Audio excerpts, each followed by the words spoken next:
Kemunculan mereka ke panggung politik itu pada dasarnya lebih disangga oleh pertama-tama kebesaran nama orang tuanya, dan yang kedua karena mereka mempunyai kendaraan politik yang dibangun dan dibesarkan oleh kedua orang tuanya.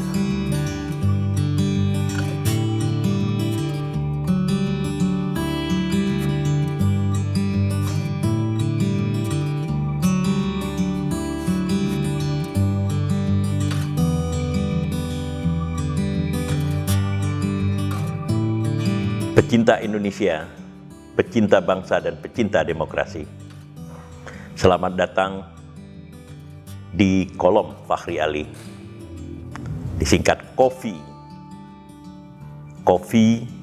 kolom Fakhri Ali TV. Kali ini kita akan membicarakan dua tokoh yang sebenarnya menarik karena kemunculan kedua tokoh ini itu agak berbeda dengan tokoh-tokoh yang telah kita diskusikan sebelumnya. Kenapa berbeda? Karena mereka adalah Puan Maharani dan Agus Harimurti Yudhoyono. Sementara Puan bisa kita sebut dengan Puan saja. Agus Harimurti Yudhoyono itu dengan sengaja telah menyingkat namanya menjadi AHY, dan singkatan nama ini mungkin juga mengikuti jejak sang ayah, yaitu Susilo Bambang Yudhoyono. Dan kita tahu Susilo Bambang Yudhoyono itu adalah tokoh politik nasional pertama yang berusaha memperkenalkan nama dengan singkatan gitu. Mungkin juga diinspirasi oleh seorang tokoh dan pemimpin Amerika Serikat, JFK, John F. Kennedy. Dan tampaknya usaha menyingkat nama ini berhasil, karena bagaimanapun juga mungkin hampir dari separuh bangsa Indonesia yang terdiri dari 270 juta penduduk Indonesia itu pernah mendengar nama AHY. Kalau nama SBY itu sudah pasti. Oke, dua tokoh ini yaitu Puan Maharani yang lahir pada 1973, lalu kemudian AHY yang lahir pada kita lihat dulu 1978. Ini telah muncul menjadi untuk masing-masing partai mereka itu telah tampil menjadi tokoh utama. Nah, di antara kedua mereka ini itu mempunyai persamaan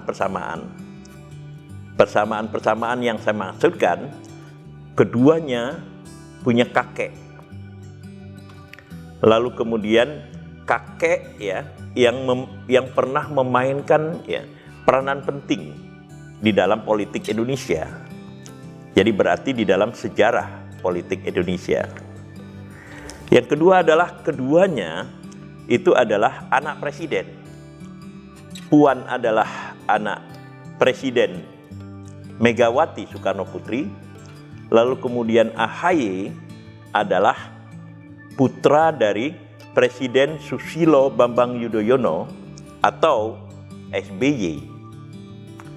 Lalu kemudian yang ketiga persamaannya, kedua orang tua mereka, yakni Megawati di satu pihak, lalu kemudian SBY di pihak lain, itu mengontrol partai politik.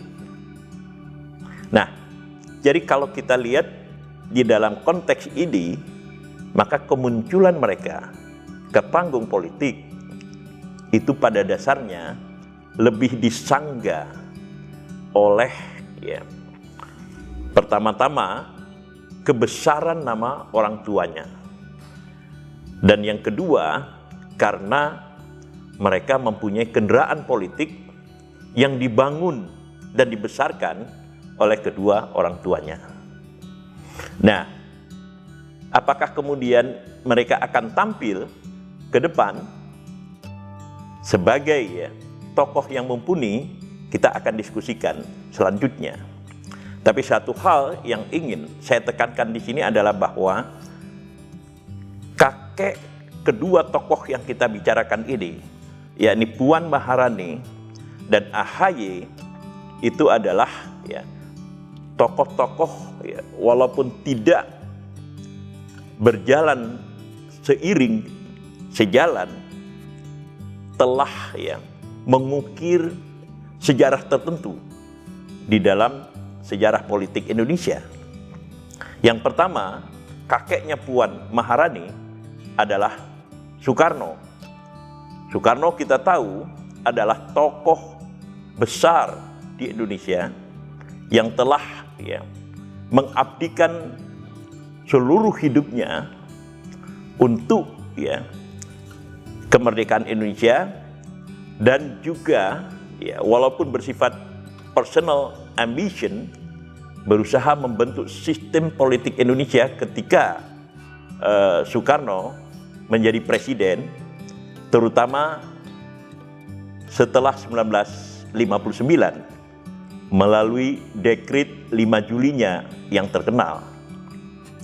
Nah, Soekarno adalah presiden pertama, pendiri partai politik Partai Nasional Indonesia pada 1927, lalu kemudian proklamator dan mengartikulasikan kekuatan politik yang bersifat karismatiknya sepanjang periode apa yang disebut dengan demokrasi terpimpin, guided demokrasi.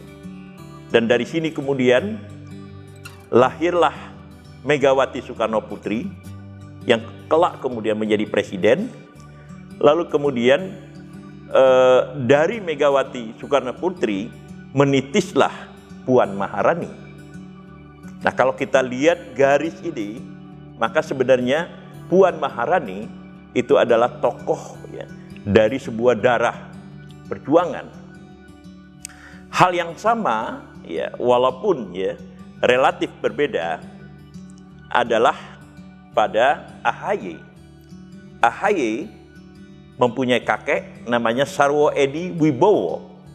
Sarwo Edi Wibowo ini adalah spearhead pada 1965, 66, dan 67 di dalam pemberantasan kekuatan komunisme atau Partai Komunis Indonesia, yang kemudian walaupun sangat debatable bahkan sampai sekarang ini, tetapi tindakan-tindakan militer yang diambil oleh Sarwo Edi Wibowo pada tahun-tahun itu kemudian menciptakan basis-basis dari stabilitas nasional. Dan di dalam konteks inilah kemudian kita melihat bahwa walaupun tidak bisa diperbandingkan secara apple to apple antara Soekarno dengan Sarwo Edi Wibowo, tetapi yang terakhir itu yakni Sarwo Edi Wibowo itu pada derajatnya tertentu telah memainkan peranan yang signifikan di dalam politik Indonesia pada tingkat bangsa secara keseluruhan.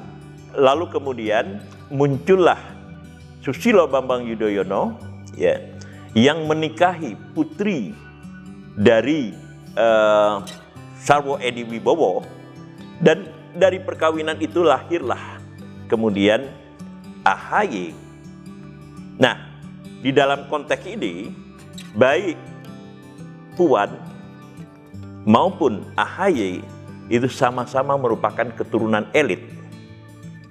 Keturunan elit dan mempunyai darah perjuangan, walaupun mungkin secara ideologis tidak bersifat sama pandangannya. Nah, disinilah kemudian kita akan melihat perbandingan-perbandingan di antara keduanya, dan kemudian kita membuat catatan-catatan. Catatan apa yang akan kita sampaikan? Saya akan lanjutkan di dalam sesi berikutnya.